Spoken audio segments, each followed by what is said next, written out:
ಗುತ್ತಿಗೆದಾರರಿಗೆ ಆಗ್ತಾ ಇರುವಂತಹ ಅನ್ಯಾಯದ ವಿಚಾರವನ್ನು ಗುತ್ತಿಗೆದಾರರು ಪ್ರಸ್ತಾಪ ಮಾಡ್ತಾ ಇದ್ದಾರೆ. ಗುತ್ತಿಗೆದಾರರು ದಾಖಲೆಯ ಬೆದರಿಕೆಯನ್ನು ಕೂಡ ಹಾಕಿದ್ದಾರೆ. ದಾಖಲೆಯನ್ನು ಬಿಡುಗಡೆ ಮಾಡ್ತೀವಿ ಅನ್ನುವಂತಹ ಅಭಿಪ್ರಾಯವನ್ನು ವ್ಯಕ್ತಪಡಿಸ್ತಾ ಇದ್ದಾರೆ.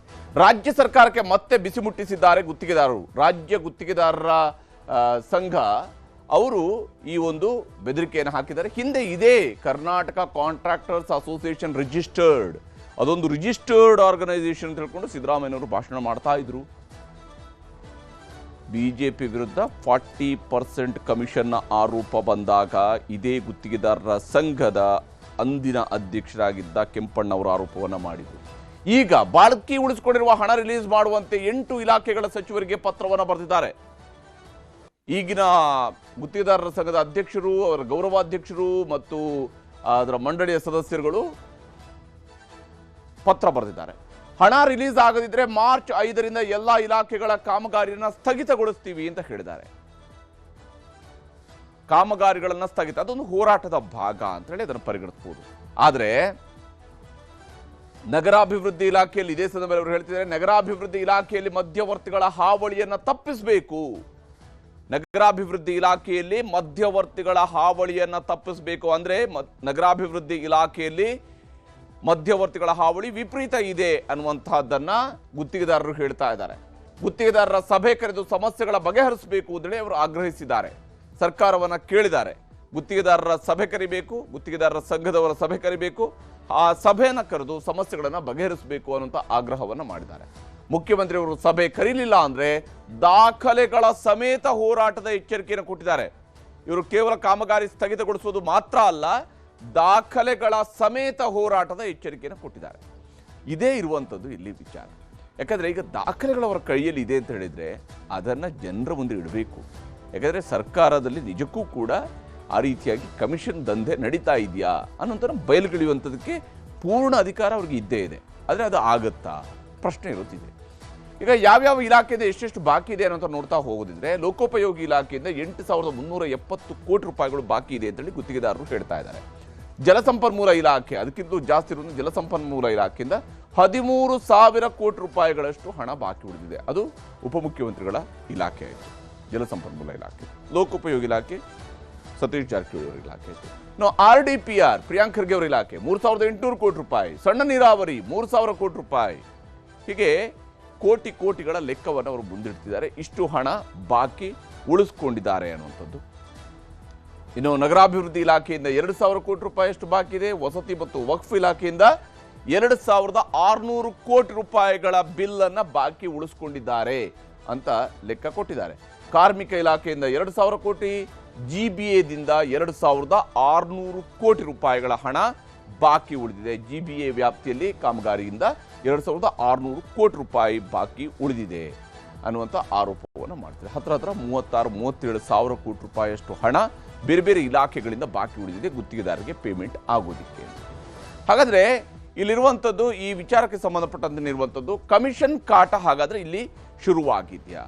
ಕಾಂಗ್ರೆಸ್ನವರು ಬಿಜೆಪಿಯ ವಿರುದ್ಧ ಮಾಡಿದಂಥ ಆರೋಪ ಏನು? ಪೇ ಸಿಎಂ ಅನ್ನುವಂತಹ ಫೋಟೋಗಳನ್ನು ಅಂಟಿಸ್ತಾ ಹೋದ್ರು. ಇಡೀ ಬೆಂಗಳೂರಲ್ಲಿ ಅಂಟಿಸಿದ್ರು, ಇಡೀ ರಾಜ್ಯದ ಉದ್ದಗಲಕ್ಕೂ ಕೂಡ ಕ್ಯಾಂಪೇನ್ ಅನ್ನು ಮಾಡಿದ್ರು ಪೇ ಸಿಎಂ ಅಂತೇಳಿ ಬಸವರಾಜ ಬೊಮ್ಮಾಯಿ ಅವರ ಸರ್ಕಾರದ ವಿರುದ್ಧ. ಹಾಗೆಯೇ 40% ಕಮಿಷನ್, 40% ಕಮಿಷನ್ ಅನ್ನುವಂಥ ಆರೋಪವನ್ನ ಅವತ್ತು ಕಾಂಗ್ರೆಸ್ ನಾಯಕರುಗಳು ಬಿಜೆಪಿಯ ವಿರುದ್ಧ ಒಂದು ಕ್ಯಾಂಪೇನ್ ಅನ್ನು ಮಾಡಿದ್ರು. ಅದರ ಮೂಲ ಇದ್ದಂಥದ್ದು ಕೆಂಪಣ್ಣ ಅವರು ಬರೆದಂತಹ ಪತ್ರ ಆಗಿತ್ತು. ಕರ್ನಾಟಕ ಸ್ಟೇಟ್ ಕಾಂಟ್ರಾಕ್ಟರ್ಸ್ ಅಸೋಸಿಯೇಷನ್ನ ಅಂದಿನ ಅಧ್ಯಕ್ಷರು ದಿವಂಗತ ಕೆಂಪಣ್ಣ ಅವರು ಬರೆದಿರ್ತಕ್ಕಂಥದ್ದು. ಈಗಿನ ಅಧ್ಯಕ್ಷರು ಹೇಳ್ತಿದ್ದಾರೆ, ಅದರ ಗೌರವಾಧ್ಯಕ್ಷರು ಹೇಳ್ತಿದ್ದಾರೆ, ಮಧ್ಯವರ್ತಿಗಳು ಮತ್ತು ಕಮಿಷನ್ ಕಾಟದಿಂದ ನಾವು ಬೇಸತ್ತಿದ್ದೇವೆ. ಹಾಗಾದ್ರೆ ಕಮಿಷನ್ 40% ಅನ್ನು ನಿಲ್ಲಿಸ್ತೀವಿ ಅಂತೇಳಿ ಬಂದವರು ಕೂಡ ಕಮಿಷನ್ ಅನ್ನ ಪಡ್ಕೊಳ್ತಾ ಇದ್ದಾರಾ?